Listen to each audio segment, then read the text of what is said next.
में आप किसी से पूछो उदास क्यों, पहले तो कहता कुछ नहीं, आज मैं पूरी कहानी सुना देगा। हम लोग खुद बोलते कि खुदा की कसम मेडिकल टेस्ट करवाने के बाद रिपोर्ट अगर ठीक आ जाए तो शुक्र अदा करने की बजाय कह रहे होते हैं यार यहाँ पैसे ज़ाया हो गए यार। आप देखिए अमेरिका में एक्सीडेंट होता है कहते हैं ओ माय गॉड, इंडिया में एक्सीडेंट होता है कहते हैं हाय भगवान, और पाकिस्तान में एक्सीडेंट होता है हम कहते हैं और चला दे। हमारे मुल्क में जो कुछ होता है दुनिया में कहीं नहीं होता। हम पाकिस्तानी को हम कितनी भी मसरूफ क्यों ना हो, लेकिन रास्ते में खड़े होकर लड़ाई देखने का टाइम निकाल ही लेती है।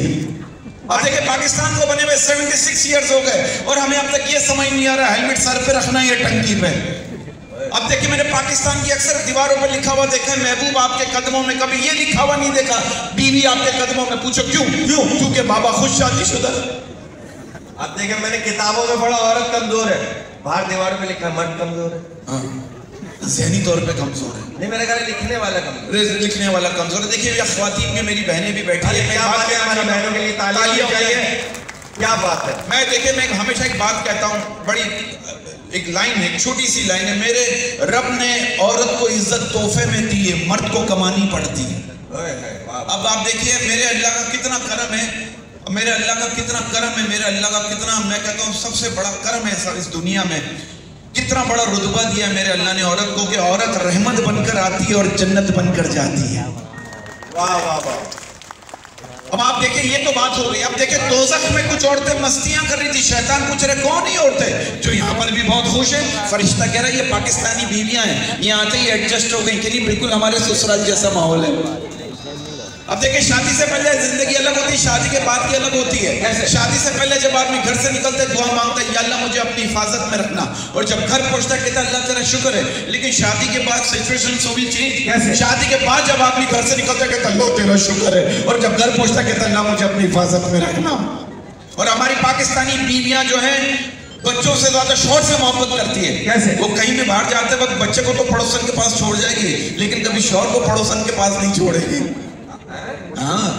और देखिए ना शादी से पहले मैंने सोचा था कि शादी के बाद खूब आराम करूंगा, अच्छे अच्छे खाने खाऊंगा, खूब सोऊंगा। शादी के बाद पता चला मेरी बीवी ने भी यही सोचा था।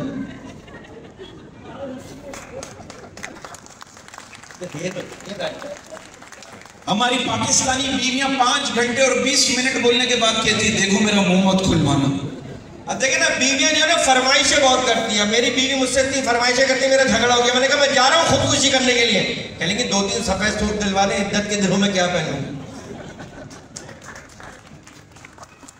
अब बचपन से बात सुनते हुए आ रहा हूं, हमें चांद जैसी बहू चाहिए। मैं कहता हूँ जिस घर में चांद जैसी बहू आती है ना, फिर वो घर वाले दिन में तारे भी देखते हैं। और जो खवातीन अपने आप को 35-40 के बाद भी चांद समझती है ना, तो उनसे गुजारिश है कि चांद या 29 का होता है या 30 का होता है, इससे ज्यादा का नहीं होता। और ये उन खवातीन की बात हो रही है जो यहाँ मौजूद नहीं है, ये मैं आपको पहले बताता हूँ। सबसे अच्छी बात ये देखिए, कहते हैं मियाँ बीवी को अरबी सीखनी चाहिए। क्यों? ताकि झगड़ा हो तो पड़ोसियों को लगे घर में दुआ चल रही। और मैं शौहरों से कहता हूँ अगर आप लोगों की बीवी आंखों में आंसू लाकर कभी आपसे ये कहना कि तुम मुझसे प्यार नहीं करते, तो 2 घंटा यकीन दिलाने से बेहतर है आप उन्हें नए सूट के पैसे दे दें। और मैं शौहरों से कहता हूँ अगर आप लोग अपनी अपनी बीवियों के साथ वेकेशन पर जा रहे हो तो वो वेकेशन नहीं है, फिर वो चेंज ऑफ लोकेशन है।